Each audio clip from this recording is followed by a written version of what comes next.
Hello everyone, welcome to a online solution. मैं हूं अशफाक। कैसे आप लोग? तो आज आपके सामने फिर से हाजिर हूं। आज हम लोग फिर से पढ़ने वाले हैं प्रश्न वाले 13.2 पढ़ने वाले हैं। क्वेश्चन नंबर यहाँ पे देख रहे हैं। एनसीईआरटी का सब्जेक्ट आपका बुक है, अब मैथ क्लास का क्लास मैथ है, सॉरी क्लास 10 का है, एनसीईआरटी मैथ है। ये आपका लेसन का नाम तो पता है जी कि मेंसुरेशन हम लोग पढ़ रहे हैं। इसके पहले जो सवाल या जो क्वेश्चन या जो लेसन नहीं पढ़े हो, नीचे डिस्क्रिप्शन में लिंक दिया हुआ है, वहाँ पे जाएं और सभी लेसन को जरूर पढ़ें। फिलहाल यहाँ पे हल करते हैं इस सवाल को। ठीक है, सवाल बोलता क्या कि ऊंचाई 220 सेंटीमीटर और आधार 24 सेंटीमीटर वाले एक बेलन है। तो पहले बेलन बना लेते हैं, इस तरह से नीचे बनाते हैं। पहले ऊंचाई कितना है? 220। ठीक है, तो 220 ऊंचाई है। मान लिया कि एक बेलन है, इसको इसकी जो ऊंचाई यहाँ से यहाँ तक जो दी हुई है कितना दी? 220 सेंटीमीटर। ठीक है, और आधार का व्यास, आधार जो व्यास 24 सेंटीमीटर, यानी कि व्यास यहाँ तक कितना है? 24 है। तो त्रिज्या पता चल जाएगा आपको। ठीक है, और उसके बोलता है बेलन जिस पर 60 सेंटीमीटर ऊंचाई और 8 सेंटीमीटर ऊंचाई वाला एक अन्य बेलन आरोपित है। मतलब इसके ऊपर जो है एक और बेलन रखा हुआ है, ऐसे छोटा सा। ठीक है, इस तरह से बेलन रखा हुआ है यहाँ पे। क्लियर है? जो कि कितना ऊंचाई है? 60 सेंटीमीटर की ऊंचाई है। ये तो 220 है ना, ये 60 सेंटीमीटर की ऊंचाई का है। और कितना? 8 सेंटीमीटर त्रिज्या वाला, 8 सेंटीमीटर त्रिज्या वाला लगभग है। तो 8 सेंटीमीटर त्रिज्या, यानी कि ये जो त्रिज्या यहाँ से यहाँ तक होगा वो कितना होगा? 8 सेंटीमीटर। यानी कि अगर छोटे बेलन, इसको बेलन पहला बेलन मान लेते हैं, इसको दूसरा बेलन मान लेते हैं। पहला बेलन की ऊंचाई दे दिया कितना? 220, और व्यास दे रहा 24, तो त्रिज्या कितना हो जाएगा? 8 हो जाएगा। ठीक है, 12 हो जाएगा। दूसरा बेलन है कि 60 सेंटीमीटर ऊंचाई है, तो ऊंचाई कितना हो जाएगा? 8 हो जाएगा। आप भी समझते जाइए। देखिए सवाल क्या बोलते हैं। सवाल बड़ा अच्छा है यहाँ पे। बड़ा लोहे का एक स्तंभ बना हुआ है, ऐसे देखे हो, कुछ बड़ा सा मोटा सा, उसके ऊपर एक लोहा लगा हुआ है, मशीन वगैरह होता है ऐसा। इस स्तंभ का द्रव्यमान ज्ञात करना है। किस स्तंभ का? इस स्तंभ का जो पूरा जो बना हुआ है ना, पूरा इस स्तंभ का एक द्रव्यमान निकालना है, द्रव्यमान। और यहाँ बोलता है क्या कि 1 सेंटीमीटर क्यूब लोहे का द्रव्यमान 8 ग्राम, ग्राम है, 8 ग्राम होता है, यानी कि जीएम बोलते हैं। 1 सेंटीमीटर क्यूब, क्यूब का मतलब क्या समझ रहे हैं? 1 सेंटीमीटर क्यूब मतलब 1 घन सेंटीमीटर, ऐसा है, ये घन है। इसका लोहे का द्रव्यमान जो 8 केजी होता है, यानी कि 1 सेंटीमीटर क्यूब जो है 8 द्रव्यमान के बराबर, यानी कि इसका द्रव्यमान दे रहा जो 1 सेंटीमीटर क्यूब जो है ना, यहाँ पे अगर 1 सेंटीमीटर क्यूब ऐसा कुछ बन रहा, घन बन रहा, इसका द्रव्यमान कितना दे रहा? 8 ग्राम दे रहा, द्रव्यमान 8 ग्राम द्रव्यमान दे रहा। अब द्रव्यमान दे रहा तो निकालने क्या बोल रहा? द्रव्यमान निकालने बोल रहा। एक फार्मूला होता है घनत्व बराबर, घनत्व बराबर फार्मूला होता है द्रव्यमान बटा आयतन, द्रव्यमान बटा आयतन होता है। ठीक है, तो हमको निकालना क्या? हमको तो निकालना द्रव्यमान निकालना है, तो घनत्व कैसे निकालेंगे? ठीक है, ये जो 8 ग्राम सेंटीमीटर दिया हुआ, ये आपका क्या हुआ? ये लोहे का द्रव्यमान है, घनत्व दिया हुआ। क्या दिया है? घनत्व दिया है। 1 सेंटीमीटर क्यूब लोहे का द्रव्यमान लगभग 8 जी, सॉरी यहाँ पे जी है, ग्राम नहीं, जी है। जी के मतलब होता है घनत्व है, जी के मतलब घनत्व दिया हुआ यहाँ पे 8 जी लिखा हुआ। ठीक है, अगर जी आ रहा था तो द्रव्यमान होता। यहाँ पे जो ना, यहाँ पे जो दिया हुआ है वो 8 जी दिया हुआ है। हाँ, ये जो 8 जी मतलब 8 जी के मतलब वो 8 घनत्व दिया हुआ। घनत्व कितना दिया हुआ? 8 घनत्व दिया हुआ। तो घनत्व अगर हमको द्रव्यमान निकालना है तो द्रव्यमान कैसे निकालेंगे? तो एक फार्मूला इसको याद कर लीजिएगा कि घनत्व बराबर द्रव्यमान बटा आयतन। ये 9th क्लास में पढ़े होंगे फार्मूला फिजिक्स में। अब द्रव्यमान निकालें तो आयतन को घनत्व से क्या करेंगे? गुना कर देंगे। घनत्व गुना आयतन, तो घनत्व पता है हमको, आयतन नहीं पता, तो इसका हम आयतन निकालेंगे और दोनों को क्या करेंगे? गुना कर देंगे। बहुत इजी से बन जाएगा। तो फंडा यहाँ पे क्या है आपको समझना है कि 1 सेंटीमीटर क्यूब जो दिया हुआ है यही समझना है। 1 सेंटीमीटर क्यूब मतलब 1 सेंटीमीटर क्यूब इस तरह घन बना हुआ है, और 1 सेंटीमीटर क्यूब में 8 घनत्व। कितना घनत्व है? 8 घनत्व है, यानी कि 1 सेंटीमीटर क्यूब में 8 घनत्व दे रहा। तो घनत्व किसका है? उसका हो रहा 8 हो रहा। अब टोटल हम द्रव्यमान जब आयतन निकालेंगे तो आयतन को जब जाए तो जितना आयतन 1 सेंटीमीटर क्यूब में 8 घनत्व है, तो मान लें कि 12 सेंटीमीटर है तो 12 से गुना करेंगे, तो हम आयतन निकालेंगे तभी तो गुना होगा। जाहिर सी बात है, यहाँ भी देखो घनत्व गुना आयतन भी हो रहा है ना। क्लियर है? तो इस तरह से हम इसको बनाएंगे।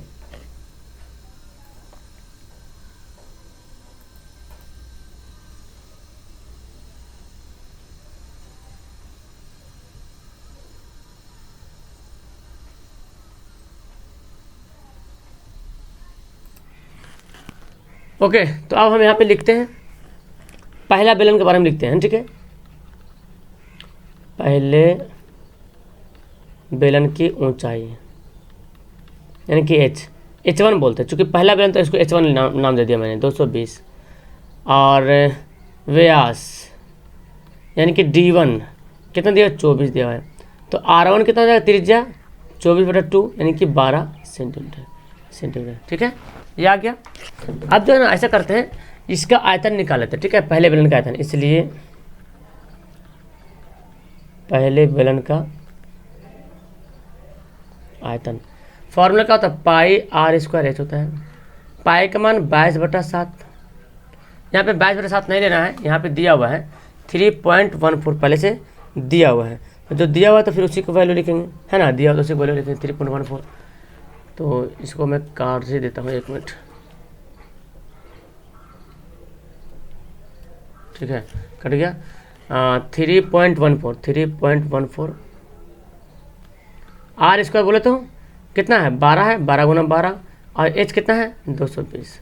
अब इसको गुना कर दीजिएगा, देखो हल्का करने के लिए मैं ऐसे करता हूँ, 12 गुना करना 144 हो जाएगा, 12 गुना 12 220, ये दोनों गुना करेंगे तो आ जाएगा आपका 452.16 आ जाएगा, ठीक है, गुना 220। और ये दोनों गुना कर देंगे। अब चाहो तो एक ही बार सबको गुना कर सकते हो, मैं अलग अलग कर रहा हूँ, ठीक है, कोई दिक्कत नहीं, ऐसे भी कर सकते हैं। सेंटीमीटर क्यूब आ गया। तो पहले बेलन का आयतन हमको पता चल गया, है ना जी, पहले बेलन का आयतन पता चल गया। मतलब फॉर्मूला पे सेट करना, पाई r² h, तो पाई r1 मान लेते हैं, h1 मान लेते हैं, r² h, ठीक है। अब दूसरा बेलन का निकालते हैं,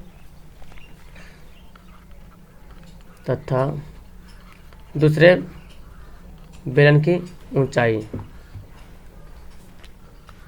दूसरे बेलन की ऊंचाई यानी कि h2 मानते हैं।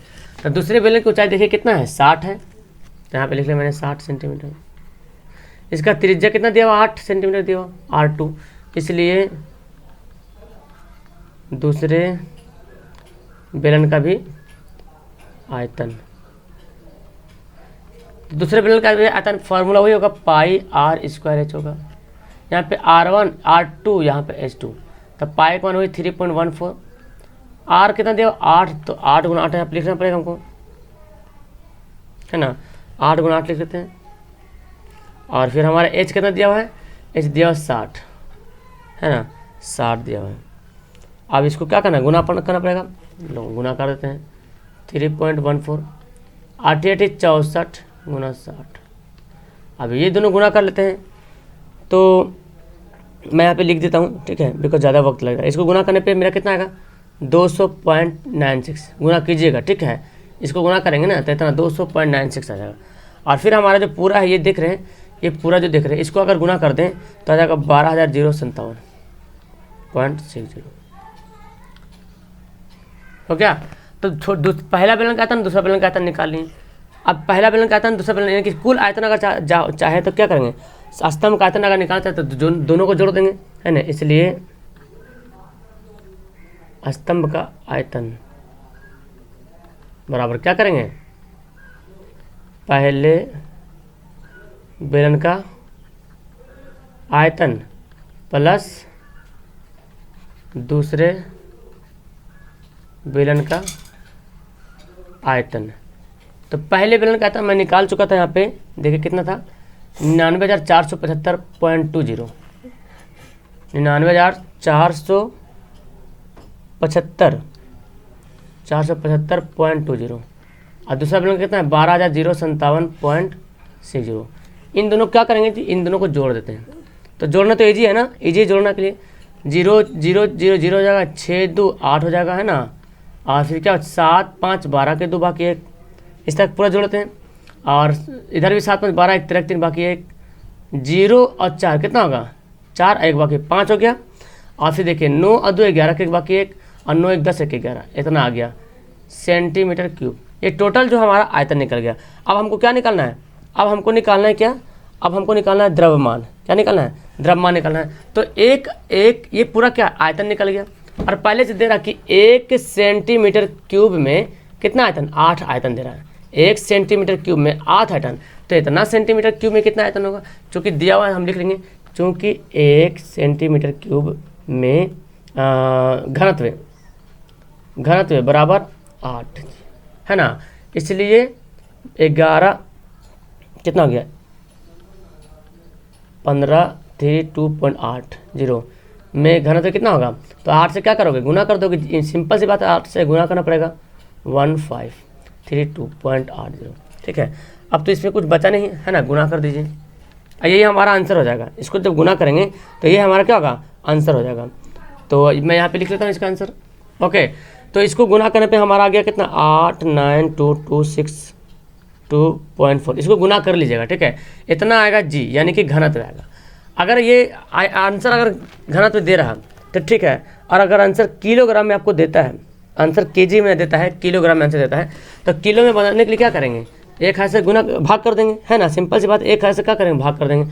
तो हमें 89226.240 है, इसको क्या करेंगे एक हज़ार से भाग कर देंगे, भाग कर दे तो ये क्या बन गया हमारा केजी बन जाएगा। अब ये बन गया केजी, अब इसको भाग कर दीजिए, तो यहाँ पे देख रहे हैं पॉइंट काटो, यहाँ भी पॉइंट काटेंगे तो 2 जीरो यहाँ पे नीचे आ जाएगा। मैं बताया था आपको पहले से 6240 कितना 1 3 0 4 0 कितना 5 जीरो है, तो 5 अंक बाद हम पॉइंट यहाँ डाल देंगे, 5 जीरो है ना, तो 5 अंक बाद पॉइंट डालेंगे, यानी कि 8 9 2 2 6 2 4 0, तो जोड़ 1 2 3 4 5 यहाँ पे आया, 5 अंक बाद यहाँ पे पॉइंट डाल दिए। ये क्या ग्राम, जी बोले तो घनत्व, और यही क्या होगा हमारा आंसर हो गया। क्लियर है, तो यहाँ पे सिंपल सी बात ये समझना है कि ये जो दिया हुआ ना कि जैसे एक बेलन है और इसी के ऊपर दूसरा बेलन है, और दोनों बेलन का ऊंचाई और त्रिज्या वगैरह दे दिया। ठीक है, तो दोनों बेलन का पहले आयतन निकालेंगे। आयतन क्यों निकालेंगे, क्योंकि यहाँ पे पहले बोला जा रहा है कि 1 सेंटीमीटर क्यूब में 8 घनत्व है, 1 सेंटीमीटर क्यूब में कितना आ रहा, 8 घनत्व आ रहा 1 सेंटीमीटर क्यूब में। तो जब इसका जब आयतन निकल जाएगा टोटल, तो टोटल सेंटीमीटर क्यूब में यानी कि टोटल आयतन में कितना घनत्व होगा, तो ये तो इजी है ना, पढ़े हैं ना कि जैसे एक का दिया रहे तो टोटल कैसे निकालते हैं। तो टोटल हम यहाँ पे एक एक करके निकालिए, पहले पहला बेलन का आयतन निकालिए, दूसरा बेलन का आयतन निकालिए, जिसमें ऊंचाई त्रिज्या सारा के सारा दिया हुआ था। ठीक है, उसके बाद जब दोनों निकाले तो दोनों को क्या किए जोड़ दिए, तो इतना देखिए जोड़ने पे आ रहा है, इतना दोनों को आयतन यानी कि टोटल स्तंभ का आयतन निकालने पे आ रहा है, दोनों बेलन को जोड़ने पे आ रहा है। और सवाल में दिया था कि 1 सेंटीमीटर क्यूब में घनत्व है, ये जो जी लिखा हुआ है वो घनत्व है, 1 सेंटीमीटर में इतना घनत्व आ रहा। तो क्या बोला, द्रव्यमान निकालने बोला। अच्छा, द्रव्यमान, तो यहाँ पे द्रव्यमान ही लिख लेंगे, यहाँ पे घनत्व नहीं लिखेंगे।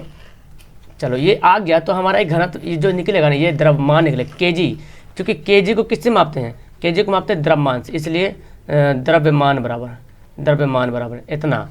और जी जो था वो क्या था, घनत्व था। तो 1 सेंटीमीटर में 8 घनत्व था, एक द्रव्यमान में देखा जाए तो 1 सेंटीमीटर क्यूब में 8 घनत्व था।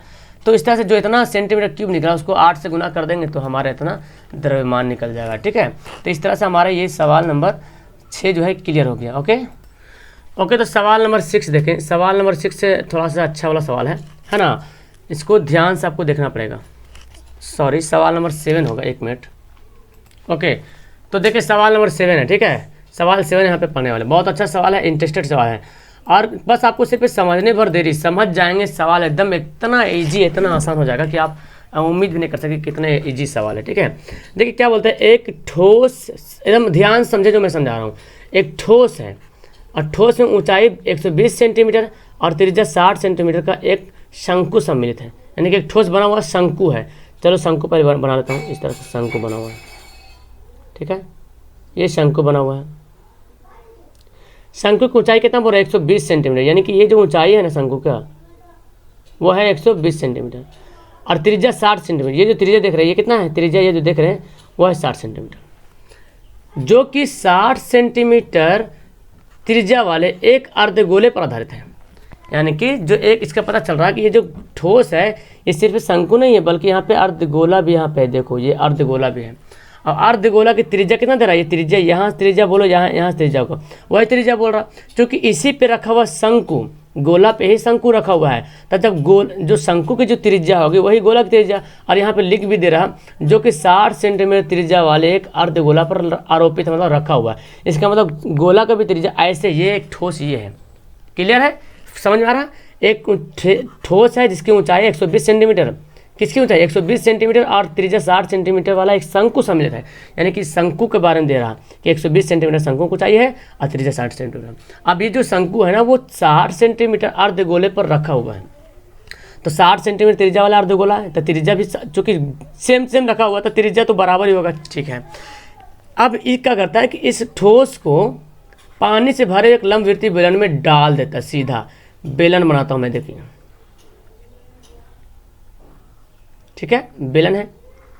अब पूरा जो बेलन है ना पानी से क्या है भरा हुआ है। अब इसको उठा के यहाँ पे डाल देंगे, जब डाल दे तो बोलता कि बेलन की तली स्पर्श करता है, बेलन के जो नीचे वाला भाग है ना ये स्पर्श करता है, यानी कि यहाँ पे एक जो ये देखो ये बेलन बना हमारा पूरा करेगा, पूरा इस तरह से बराबर होकर जाएगा। क्वेश्चन को सॉल्व करना है तो ये है ओके, तो यहाँ पे पूरा बराबर होकर चल जाएगा और ये बनेगा हमारा क्या, ये तो त्रिज्या था यहाँ से इसका, ये इसको मैं रख दिया, दिख रहा है आपको दिख रहा है। ये जो आपका जो आकार था, ये जो ठोस था, इसको उठा के इस बेलन में रख दिया। ये बोला ना कि ठोस से भरे पानी लंबवृत्तीय बेलन में इस प्रकार डाला था, सीधा डाल देते हैं कि बेलन के तली स्पर्श करता है। यदि बेलन की त्रिज्या भी दे दिया, अगर बेलन की त्रिज्या 60 सेंटीमीटर, अब तो क्लियर हो गया, 60 सेंटीमीटर त्रिज्या है, 60 सेंटीमीटर का गोला भी है, अर्धगोला भी है, इसका मतलब ये दीवार जो इसको टच कर लेगा है ना, इसको दीवार को टच कर लेगा, क्योंकि दोनों त्रिज्या बराबर है। और ऊंचाई 120 सेंटीमीटर, ऊंचाई जो 180 सेंटीमीटर, ऊंचाई कितना 180 सेंटीमीटर। हाँ तो क्लियर है, जब ये चूँकि शंकु की ऊंचाई 120 है और त्रिज्या इसका कितना है अर्धगोला का 60 है, तो 60 और 120 जोड़ेंगे तो 180 तो हो जाएगा, पूरा यहाँ तक छू लिया करके।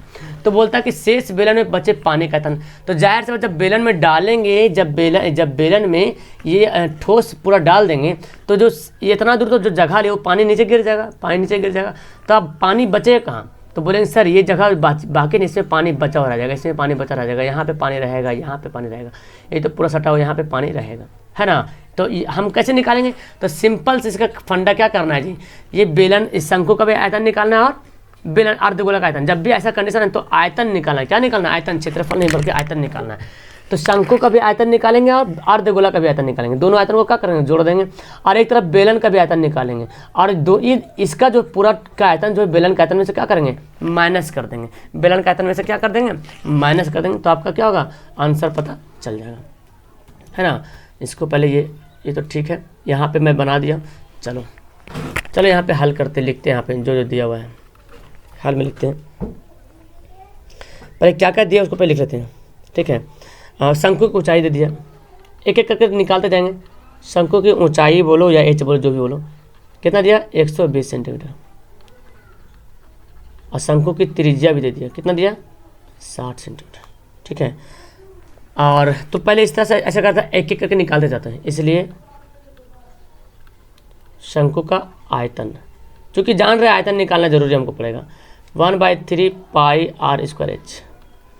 यहाँ पे तो पाई का मान 22/7 ही लेना पड़ेगा, पाई आर का मान कितना है 60 है, 60 गुना 60, एच कितना है 120 है, ठीक है। 3 से काटेगा, 3 से काट दीजिए, 3 दूना 6 है ना, 3 चौक 12, सॉरी 40 आ गया, यहाँ पे काटने के बाद 40 आ जाएगा, 120 को काटेंगे 3 से तो कितना आ जाएगा 40 आ जाएगा। अब यहाँ पाई आ रहा ना, तो पाई का मान ऐसे ही रहने, लास्ट टाइम उसका हल कर लेंगे, ठीक है, क्योंकि पाई लिखेंगे तो ज़्यादा झोल झाल हो जाएगा। इसको गुना कर लीजिए, कितना आ जाएगा 6 छक 36, 36 छक 24, 4 छक 24 हुआ ना, 24, 40 को 6 60 से गुना कर लो, 40 को 60 से गुना करेंगे 2400 हो जाएगा, फिर इसको 6 छक तो 24 छक 96, 1 जीरो यहाँ भी है, 3 जीरो हो गया, यानी कि 9600 सेंटीमीटर क्यूब आयतन निकल गया। अब क्या निकालेंगे, अब है हमारा अर्धगोला, है ना, तो लिख लेंगे यहाँ, ये सब रफ यहाँ पे रफ कर रहे हैं, ठीक है, तथा अर्धगोला की ऊंचाई कितना दिया, अर्धगोला की ऊंचाई, तो अर्धगोला की ऊंचाई तो नहीं, त्रिज्या हमको निकालना पड़ेगा, क्योंकि अर्धगोला का फॉर्मूला ऊंचाई नहीं निकालते, त्रिज्या निकालते, त्रिज्या कितना दिया 60 सेंटीमीटर। तो अर्धगोला का आयतन निकालते हैं, इसलिए अर्धगोला का आयतन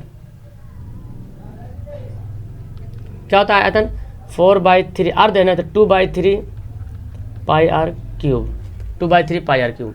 तो 2/3 पाई का मान पाई रहने तो फिलहाल, आर क्यूब, आर कितना है 60 है, तो 60 गुना 60 गुना 60, तो 3 20 60, ठीक है।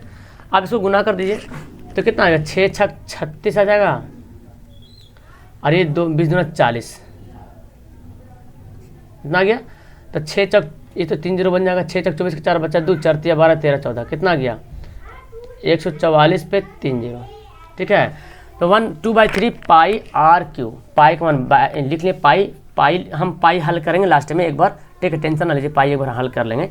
और यहाँ पे कितना है 6 छक 36 हो गया, और 20 दूना 40, यहाँ पे गुना कर दिया 44 आ गया। अब टोटल अगर ठोस का निकालते हैं, ठोस है ना दिया भाई, ठोस का आयतन निकालते हैं, इसलिए ठोस का आयतन, ठोस का आयतन, तो क्या करेंगे, दोनों का आयतन को जोड़ देंगे, है ना। लिख देते हैं बेलन का, बेलन नहीं है सॉरी, शंकु है ना,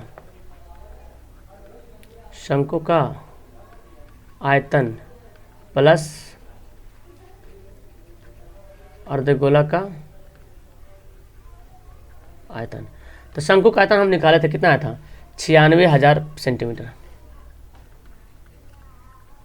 सेंटीमीटर क्यूब। चलो इसको तो पाई है ना, देखो पाई यहाँ पे लिखना मैं भूल गया हूँ, पाई यहाँ पे लिखेंगे, ठीक है, और इसमें पाई तो लिखा हुआ है, तो 96,000 पाई, ये कितना आया था 1,44,000 पाई। आप दोनों को जोड़ दीजिए, क्योंकि जोड़ना पड़ेगा ठोस निकालने के लिए। तो 3 3 0 तो सामने सामने सेम आ गया, 6 4 10 के 0 बाकी 1, 9 4 13 1 14 4 बाकी 1 1 1 2, इतना पाई आ गया, ठीक है। तो पाई में यहाँ पे आराम हो गया। अब चलो, अब देखो अब क्या निकालेंगे, तो पूरा ठोस का आयतन निकालेंगे, शंकु का आयतन निकालिए, बेलन का आयतन निकालिए। अब हमको इस आकृति को उठा के इसमें डालेंगे, तो जाहिर से पानी तो नीचे गिरेगा ही नहीं, गिरेगा। बोलता शेष पानी कितना बच रहा, तो पहले हम बेलन का आयतन निकालते हैं, बेलन का आयतन निकालेंगे और इसका आयतन क्या करेंगे, घटा देंगे, तो जो बचेगा हमारा ये पानी बचेगा, शेष पानी जो बच रहा है। तो चलो अब बेलन के लिए लिखते हैं। अब बेलन की ऊंचाई देखो, बेलन की ऊंचाई दिया हुआ 180 सेंटीमीटर दिया हुआ, ठीक है, और त्रिज्या कितना दिया, चूँकि 60 सेंटीमीटर है दोनों त्रिज्या, इसलिए बेलन का भी आयतन, जब भी पानी वगैरह बन दिया तो बेलन का आयतन निकालेंगे, पाई आर स्क्वायर एच। क्या होता है, पाई आर स्क्वायर एच होता है, ठीक है। बेलन का आयतन होता है पाई आर स्क्वायर एच। तो इसको सेट कर लेते हैं वैल्यू, पाई का मान पाई रखते हैं फिलहाल, आर स्क्वायर, तो आर कितना है 60, तो 60 गुना 60, एच कितना है, एच हमारा दे 180 लीजिए। अब गुना कर दीजिए इसको, तो गुना कर देंगे इसको, तो देखिए तो 6 छक 36 हो गया, है ना, 36 हो गया, 180 180 गुना कर देंगे, तो 3 0 तो ऐसे ही रहने दो, 18 8 छक यहाँ पे गुना कर लो। चलो इसको हम बाद में जोड़ेंगे, हाँ इसको गुना करते हैं, देखो 1.0 बाद में जोड़ लेंगे, ठीक है। 8 छक 48 का 8 बचा 4, 8 3 24 4 28, है ना, 8 छक 48 का 8 बचा 4, और 8 3 24 25 26 27 28 हो गया, 6 कम 6 3 कम 3, कितना गया 8 6 14, ये 8 हो गया, 8 14 3 2 5 1 6, और 3 0 था तो 3 0 यहाँ पे सेट कर दीजिए, 6,48,030 पाई सेंटीमीटर क्यूब, दोनों का आ गया आयतन। अब क्या निकालना है, यहाँ पे बोला शेष पानी का आयतन, तो निकाल लीजिए, शेष पानी का आयतन, तो क्या लिखेंगे, बेलन का आयतन माइनस ठोस का आयतन। इजी सा सवाल है, मतलब खाली यहाँ पे आपको इधर उधर कर रहा, कोई दिक्कत नहीं है। 6,48,000 पाई माइनस, और ये कितना है 2,40,000, है ना, 2,40,000, 2,40,000, 1 2 3 4 5 5 जीरो ना, 4 जीरो है, सॉरी 4 जीरो है, 2,40,000 में 4 जीरो दिया है, ठीक है, ये पाई। अब इसको घटा लीजिए तो कितना आएगा, देखो तो पहले तो 3 जीरो तो सेम आएगा, 3 जीरो सेम आएगा, ठीक है। 8 में से 0 घटेगा तो 8 ही बचेगा, 4 में से 4 घटेगा 0 बचेगा, 6 में से 2 घटेगा तो 4 बचेगा, इतना पाई आ गया। अब पाई का वैल्यू बैठा लीजिए, और क्या, पाई का वैल्यू यहाँ पे पुट कर लेते हैं। तो यहाँ पे एक जगह मिस्टेक हो गया था, ये देख रहे ना, ये गुना में यहाँ पे मिस्टेक कर दिया मैं। 60 × 40 मतलब इतना आएगा, ठीक है, जो कि मैं 96 लिख देता। ये तो ठीक है। अब इसको क्या करेंगे, ये दोनों जोड़ना पड़ेगा हमको, ये तो काटना पड़ेगा। कितना है 144, ये भी है 00 पाई, ठीक है। अब दोनों को जोड़ लेते हैं, 144 + 144 है ना, तो 144 + 144 जोड़ लेते हैं, कितना आता है, तो हो जाएगा 288। आंसर आपका आ जाएगा 288। देखो इसको बहुत तरीके से बना सकते हो, लेकिन मैं ज़्यादा झोल झाल नहीं कर, हालांकि अगर आप बनाओगे तो ज़्यादा झोल झाल हो जाएगा, फिर आप इतना सारा गुना वगैरह करना पड़ेगा। तो नॉर्मल से मैं बता रहा हूँ, ठीक है, इतना आ जाएगा। अब हमको ये कहा, इसको तो निकाला बेलन का आयतन, बेलन का आयतन निकालेंगे तो हम क्लियर करना हमको पड़ेगा यहाँ पे। ओके, तो ये आ गया। अब यहाँ पे हम लोग को सुधारना पड़ेगा, ये कितना आया था, 288 आया था ना, 288 आया था, 288, 1 2 3 3 0 था ना, 288 पे 3 0 था, बिल्कुल आ गया। अब इसको माइनस कर लेंगे, तो ये भी हमारा गलती हो गया, इसको भी सुधार लेते हैं यहाँ से, 6 4 8। ओके, तो इसको घटा के देख लेते हैं, 0 0 0 0 0 हो गया, और यहाँ पे 8 में से 0 गया तो 0 हो जाएगा, 14 में से 8 गया, 8 6 14 हो जाएगा, अब 5 में से 2 गया 3 हो जाएगा, 36 पे 3 0। ये पाई सेंटीमीटर क्यूब है, लेकिन आपका जो आंसर दिया हो मीटर क्यूब में दिया हो, तो मीटर में बदलने के लिए क्या करेंगे, इसको करना पड़ता है सेंटीमीटर क्यूब, मतलब 3 बार सेंटीमीटर घन दिया हुआ है। तो यहाँ देखो 4 हो गया, इसको तो हम बदलने के लिए क्या करेंगे, पहले पाई को ऐसे रहने दीजिए, इसको हमको क्या करना पड़ेगा, एक देखो 100 × 100 × 100, चूँकि सेंटीमीटर क्यूब है, मीटर क्यूब मतलब 3 बार सेंटीमीटर, सेंटीमीटर 3 बार मिला हुआ है, समझे, सेंटीमीटर 3 बार मिलकर गुना हो रहा, तो सेंटीमीटर क्यूब हुआ। तो सेंटीमीटर को जब बदलेंगे मीटर में, तो हमको 100 × 100, चूँकि सेंटीमीटर को मीटर बदलने के लिए 100 से भाग करना पड़ता है। तो हम देखो एक बार किए थे, 3 बार था, 3 से किए, ठीक है। अब इसको क्या करते हैं, 3600 है, इसको हम 100 से भाग करते हैं, तो हम इसको ऐसे लिख लेते हैं, 3600 है ना, ये 4 0 है ना, ठीक है। और यहाँ पे कितना, 1 2 3 4 5 6। अब पाई को साइड में लिखते हैं, पाई का मान बैठा लेंगे, टेंशन आ लीजिए, कितना 0 2 2 4 2 6, 2 2 4 2 6 के बाद पॉइंट बैठा लेंगे यहाँ पे, है ना, भाग कर लेंगे यहाँ पे, 6 अंक से जब भाग करेंगे आपका आ जाएगा कितना, 0.600000। तो पॉइंट के बाद 0 का कोई वैल्यू नहीं रहता, आपको पता नहीं, पॉइंट के बाद 0 का कोई वैल्यू नहीं आता है, काट दो, तो कितना 0.36। अब पाई को पाई रहने दो, पाई का मान कितना होता है 22/7। अब बैठा लो पाई का मान 22/7। तो अब इसको क्या करेंगे, पाई का मान जो 22/7 है, यानी कि 0.36 जो है हाँ 0.36 जो लिखा हुआ है, इसको क्या करेंगे 22 से गुना करेंगे, बिल्कुल गुना कर लेंगे। तो 22 से गुना करेंगे तो आ जाएगा 7.92। इसको जब 7 से भाग करेंगे तो 7 एकम 7 है ना, इसको क्या करेंगे भाग कर लेंगे, भाग करें 7 से, तो 7 एकम 7 7 एकम 7 31, इतना आ जाएगा, ठीक है। ये हमारा आगे क्या, पानी का आयतन निकल गया, इतना मीटर क्यूब, आयतन चूँकि मीटर में बोल रहा हूँ, तो इतना हमारा आंसर आ जाएगा। क्लियर है। तो आप चाहो तो गुना करोगे, लेकिन यहाँ पे पाई का मान अगर उसे छोड़ देते हो तो आपको ज़्यादा गुना वगैरह करना नहीं पड़ेगा। यहाँ पे सिर्फ इसको गुना, मेरे गलती हो गई थी यहाँ पे, तो पाई को मैं ऐसे ही छोड़ दिया, ठीक है। यहाँ गोला भी बेलन अर्धगोलन भी निकालते, यहाँ पे पाई ऐसे छोड़ दिए। अब देखो हमको ज़्यादा गुना नहीं करना पड़ा, तो ज़्यादा लेंदी हो जाता फिर ये, तो इसको दोनों को जोड़ दें, ठोस का निकल गया। अब बेलन का भी निकाले, बेलन का उसमें से घटा देंगे, चूँकि शेष पानी का आयतन निकलेंगे बेलन में से, तो ठोस घटाना पड़ेगा, पानी गिर जाएगा, तो बचाने उतना घटा देंगे, जो आयतन आ रहा मेरा इतना पानी गिर जाएगा, तो जो बचेगा पानी वही तो घटा कर बचेगा, तो इतना पानी बचा। अभी देखो सेंटीमीटर क्यूब में, लेकिन आंसर आपका मीटर में, चूँकि पानी का घन तो मीटर आयतन जो है मीटर में दे रहा, तो मीटर में बदलने के लिए 100 से 1 सेंटीमीटर को, जैसे मीटर को सेंटीमीटर को मीटर बदलने के लिए 100 से भाग करते हैं, लेकिन सेंटीमीटर स्क्वायर को बोलता तो हमको 100 को 2 बार करना पड़ता, क्योंकि स्क्वायर है मतलब 2 बार सेंटीमीटर मिला हुआ, यहाँ पे 3 बार सेंटीमीटर है, सेंटीमीटर सेंटीमीटर सेंटीमीटर, तो हमको फिर 3 बार 100 लिखना पड़ेगा। इसको भाग किए और लास्ट में पाई का वैल्यू बैठा लिए, हमारा आंसर आ गया। ओके, तो सवाल नंबर 1 और बच रहा, उसको भी सवाल करके इस एक्सरसाइज को कर देते हैं खत्म। ओके, तो चलिए छोड़ देते हैं फिलहाल, आपको ज़्यादा वेट हो जाएगा, नेक्स्ट वीडियो में 8वां नंबर सवाल पढ़ लेंगे, ठीक है। फिर वीडियो खत्म हो जाएगा, ये लेसन खत्म हो जाएगा, क्योंकि ज़्यादा लॉन्ग हो जाएगा, फिर 30 मिनट तो फिलहाल यहाँ पे हो चुका है ना।